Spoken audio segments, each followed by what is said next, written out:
طيب خلينا نبتدي معاك. احنا بنشوف صور وبنتابع فيديوهات لما يحدث في غزة في فلسطين.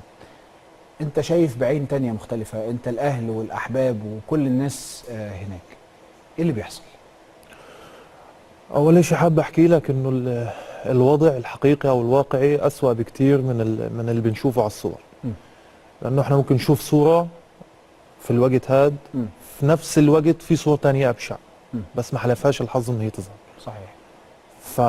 لكن هذه حياتنا من لما بدأ هذا الاحتلال. الوضع في غزة حاليا وضع كارثي، خلينا نحكي انه هو فعليا وضع كارثي على الناس كلها، ومن هاي الناس هم اهلي. انا اليوم امي واخواتي واختي وازواجهم باطفالهم باصحابي باهلي بحبايبي بطفولتي كل هذا الشيء معرض للخطر، معرض للانتهاء، للإبادة. للإبادة. هي إبادة إنجاز التعبير. فعلا هي إبادة.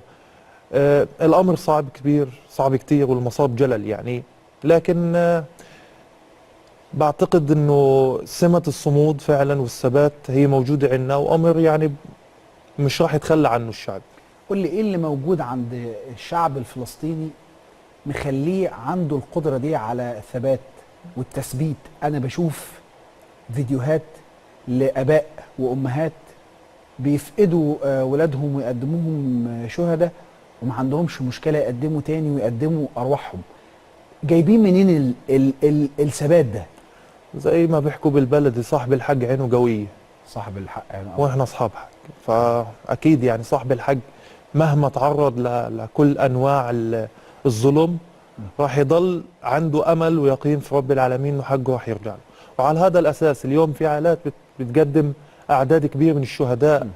في عائلات مسحت من السجل المدني، الأب الأم بالأبناء انتهوا تماما، فارقوا الحياة تماما. مسحوا فعلا من السجل المدني.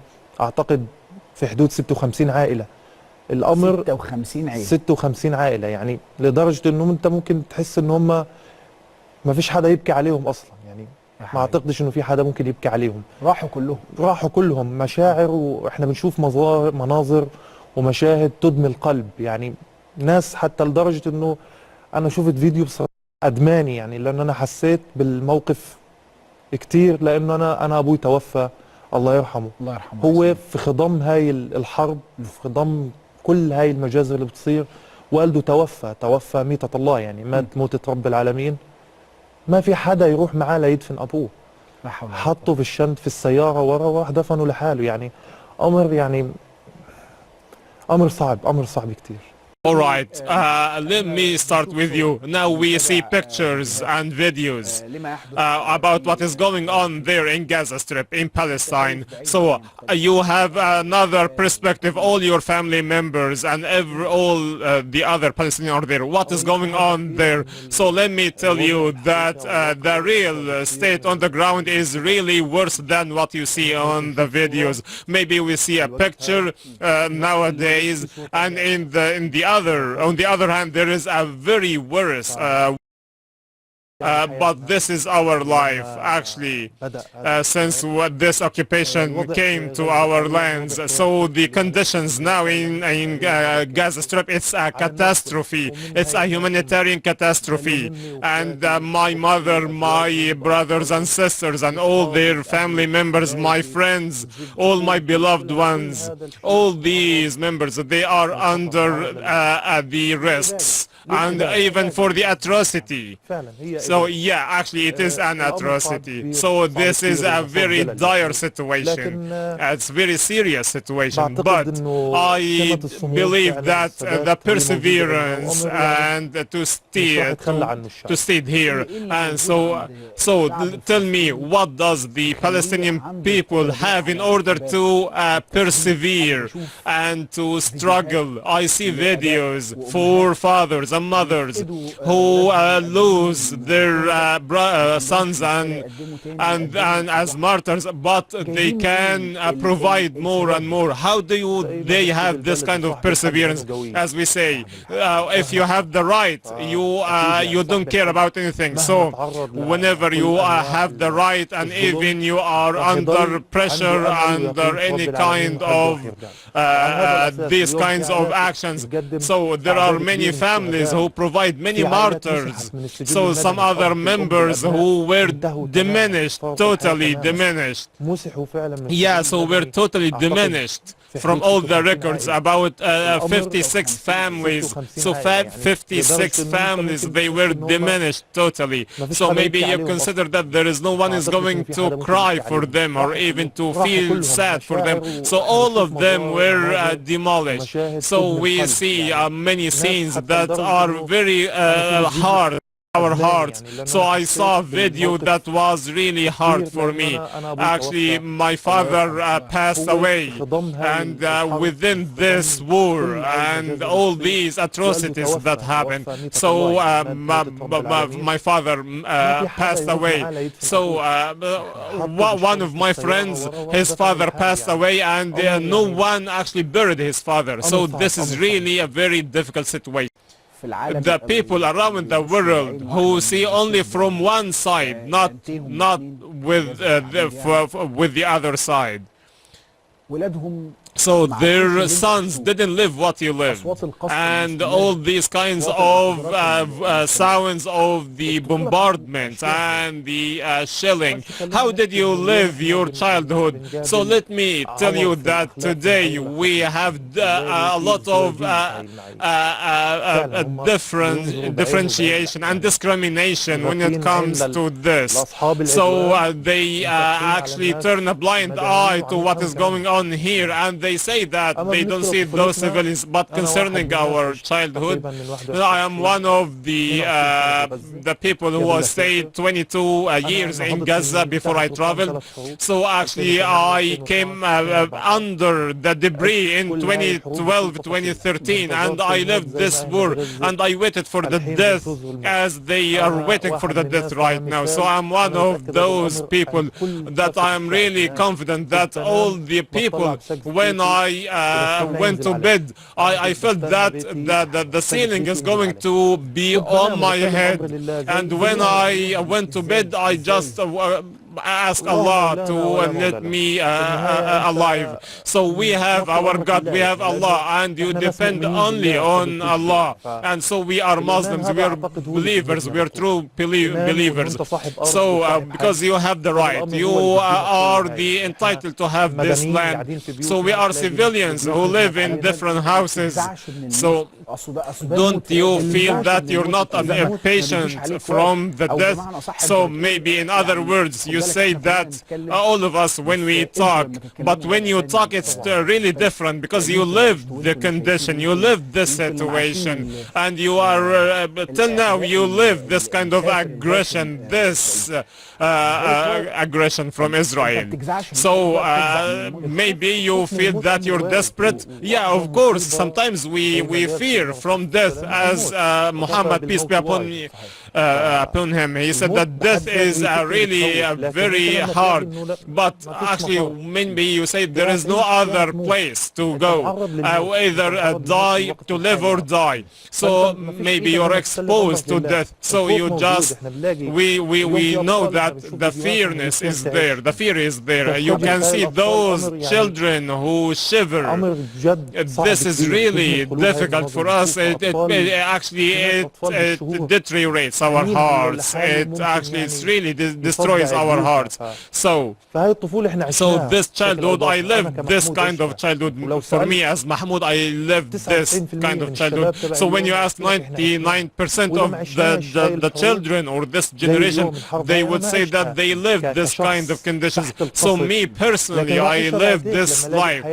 So when I see that the life is over there in Gaza, so in my vacation I cannot go there to Gaza. There is no anything that I go there. Maybe I don't find my memories, or maybe the places where I grew up. So actually it's really hard. So it's a very really اخر مره اتكلمت فيها مع الوالده، مع الحاجه كان ما هو الوالدة يعني أنا والأهل بشكل عام لما بحاول أتصل فيهم، نظرا إنه القطاع الكهرباء بعتقد اليوم الثامن على التوالي انقطاع تام للكهرباء. في ناس بمقدرتها كانت مشتركة بمولدات. عموما هي الكهرباء بتقطع عنا بالطبيعي بتقطع 8 ساعات وبتيجي 8 ساعات، هذا الجدول الطبيعي اللي الناس أصلا شايفين إنه هذا أحسن جدول مر عليهم في الوقت هذا. لكن مع الحرب انقطاع تام، في ناس بتشترك في مولدات منهم أهلي، بتيجي ساعتين في اليوم، بتلحق تشحن تلفونك، تفتح نت تطمن على أهلك. يا حبايبي حتى الاتصال الدولي نظرا لضعف الشبكة والإرسال نتيجة القصف للمنشآت هاي المسؤولة عن الإرسال، كل وين وين ممكن يزبط معي الخط. مش وضع آدمي نهائيا. المية تقطع. اليوم أنا بشوف مشاهد لأصحاب إلي بقول لك إحنا لليوم ال 13 أول مرة يعني أخذ شاور مؤاخذة بعد اليوم ال 13 وعد عليها، هذا ممكن يبقى عايش في بيته. لا حول ولا قوة. في ناس النازحين ما اعتقدش يعني نازحين اللي لا مشاهد صعبة. واليوم بينقل لي صورة انه هم عايشين في ناس فعلا عايشة في الشوارع. احنا اليوم نتكلم الدنيا صيف، بكره الشتاء جاي يعني. جد الموضوع موضوع صعب يعني. بكره الشتاء جاي يعني. انا من يومين صرت ابكي يعني، قعدت ابكي حتى اتصلت في اخوي يعني كنت ببكي، حسيت ان انا يعني فهو اللي اعطاني القوه. قال لي والله ما تخاف يا اخوي، والله ان شاء الله غير تخلص وهنكون بخير، والدنيا والناس كلها هتكون بخير، والدنيا هي كل الحرب هي هتخلص. الموضوع صعب، موضوع يعني انا ما بكلم هو اللي في القصف، هو اللي بيعطيني المعلومات. بكلم امي بلاقيها بتعيط، مالك يما بتعيطي؟ بتعيط على حال الناس يعني، مش بتعيط على حالها. لا حول ولا قوة الا بالله. يعني بتعيط على حال الناس، تشوف الناس اشكالهم. امر صعب. لا امر يعني امر بتوقع يعني احنا بنمر بكارثه فعلا في غزه. الامر يعني مش حياه يعني. عشان هيك لازم توقف هاي الحرب. مناشداتنا من المنصه هاي، من منبرك كابتن ابراهيم، من كل المنابر لكل القيادات العربيه طبعا في الاول والاخير، انهم يوقفوا هاي الحرب على اهلنا في غزه. اليوم مدنيين اكثر من 1600 طفل، في حدود ال1000 امراه استشهدوا. يعني امر يدمي القلب بصراحه. على ذكر الحاجه الوالده، اخر مره سمعت صوتها كان النهارده. بعتت لك فويس نوت. فريق الاعداد احنا استاذنا من الكابتن وادي، تعالوا نسمع والده كابتن محمود وادي ما ارسلته اليوم لي. يلا بينا. السلام عليكم يما يا محمود، طمني عليك. معلش يما انا نفسي اطمن عليك، بس انت عارف ان كام يوم لا كهرباء ولا ميه ولا نت ولا قادره اوصل لك يما. ان شاء الله اسمع عنك كل خير واشوفك على خير يما ان شاء الله يا رب. وسمعت يما انه بكره عليكم مباراه، كيف رجليك؟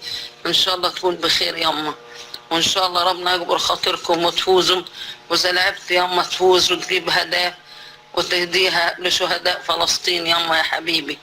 سامحني يما، نفسي اطمن عليك ونفسي اعرف اخبارك، لكن الظروف اللي احنا عايشين فيها هي السبب. اطمن عليك ان شاء الله قريب. فما فيش بعد كده. هذا ملخص للي بيعيشوا كل امهات فلسطين وكل امهات غزه. الله ضل في امهات. ده هي اللي في القصف، وهي اللي في الضرب، وهي اللي في كل حاجه، واللي فارق معاها انت تبقى كويس طبعا وحالك يبقى كويس طبعا. هذا مشهد صغير من اللي احنا بنشوفه يعني. في ناس للاسف ما عندهاش، بطل عندها اولاد اصلا يطمنوا عليها.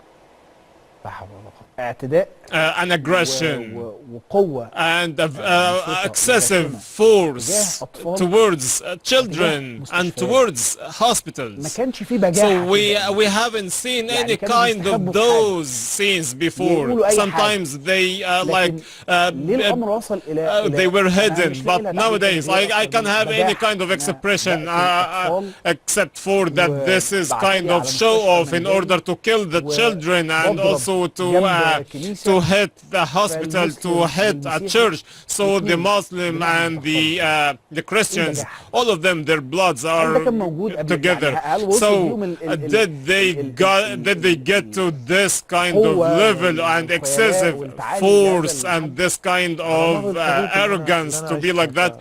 So for all the wars that I lived as Mahmoud till this war, so the most number of those that are killed are the children and women, actually, without reviewing the numbers. So the most numbers of those who die are the children and women. So, and this is not strange, by the way, for us. But this time it's very bloody war, very bloody war. So the hospital Madani is away from you. Yes, it's away from me. But is there any kind of bombardment at Khan Yunis? Yeah, of course, yeah. The day before yesterday, I found a message on my cell phone from my sister that the bombardment stayed from 2 in the morning till 8 in the morning. So many football players actually martyred. So everyone is not secured. So this is what we can say as a title. No one in Gaza for the 2 million people and 2.2 million people who live there are secured. So do you feel that the Palestinian case receive a support at the international level within the past days? Of course, there is no question. So in all stadiums and all stadiums around the world, all those fans in Spain, in England, in Scotland, all of them, they root for Palestine and for the Palestinian case, because this is a humanitarian case. Actually, they are human beings. The West, actually, they have maybe differentiation and discrimination in their morals and morals, but when they watch those videos, actually, it moves their hearts, and they feel how hard our life is, and the kind of atrocities that we face, and all this kind of aggression that we face. So maybe so what we see today, actually, so what you watch today, actually, so there are football players, maybe family members, a doctor from Ahmed Mgheri, and actually I got shocked when I talked to him and he was okay. So and after that he martyred. So you don't know how many of your family members and your friends would die. So this is not a just war, and it is not a balanced one. So and all the hit and all the shooting and shelling and bombardment is against, everything is against the civilians. I would like to ask you a question about the what is the situation of the Palestinian national team? Do you talk to anyone of the players who are there? Of course, the managers are in the West Bank, they're not in Gaza Strip. So and even the Palestinian Federation, Football Federation, is in West Bank, and they contact with us and they communicate with us. How many players are from Gaza? Can you give me a figure? I think 3 or 4 in the national team, maybe the young team. Yeah, there are also 3 or 4, and they are. Yeah, thank God they are okay. Thank God. And as I told you, there are many football players who died as martyrs. So. Yeah, this happens, and the national team in Palestine, as I told you, they plays a friendly game in Malaysia, and actually we withdraw because of this situation that happens. And now we're going to go the qualifiers for the World Cup, and اليوم احنا And nowadays, شو احنا نلعب actually, how can we play in our country? And I think that the Algerian Federation football federation actually they agreed that we can play there, and of course they are really well. So whatever what we have today and any kind of situation that happens. هو المعتدي من البداية أصلا هو المعتدي. فهم بالذات يعني احنا اليوم كمان بنلاقي دعم من الدول الغربية اللي كانت في يوم من الأيام تحت الاحتلال. تلاقي في البرلمانات الغربية في أكثر من دولة بيطلعوا بيتكلم، لأنه هو إذا ما كانش عاش هذا الاحتلال أهله عاشوه كانوا بيوصلوا له هاي الفكرة. صحيح. فهو بتلاقيه واقف معنا. هذا حد ما عندوش ازدواجية، عنده خط مباشر أو وجهة نظر صريحة بأنه الحق للفلسطينيين المدنيين اللي بيقصفوا المدنيين هم اللي بيتعرضوا للإبادات والمجازر. فرسالتنا هي رسالة حقيقية، وأنا بناشد كل العالم الغربي وأمريكا وأي حدا خارج أو بينظر للقصة هاي والحياة هاي بشكل آخر أنه هو يستمع لقصتنا ويستمع ويشوف المشاهد. قصتكم القصة الحقيقية فعلا هاي قصة، استمع لقضيتنا من البداية حتى النهاية. في قصة واحدة بس اللي بتتحكي دايما، هي قصة تخص الكيان المعتدي، الكيان المحتل، لكن القصة الفلسطينية لا تسمع بالأغلب. احنا اليوم كمان بنلاقي في كمان حدود وليمت بيفرضها عليك، حتى السوشيال ميديا في بعض صحيح. المواقع في ليمت بيفرضها عليك انه انت في كلمات معينة لو تذكرت في بعض البوستات تحذف صور تحذف. وهذا امر يعني عشان ما يوصلوش المسج او ما ياخدش المسج هاي مدى اوسع. وهذه هي الازدواجية بالضبط. وهي المسج رح توصل ووصلت. واحنا اليوم زي ما حكيت لك انا كرياضي فالامر هذا بيهمني كرياضة، انه نشوف الصدى على المستوى الرياضي. بنشوف اعلام فلسطين وهي بترتفع في اغلبية ملاعب العالم صحيح. سواء في اوروبا او في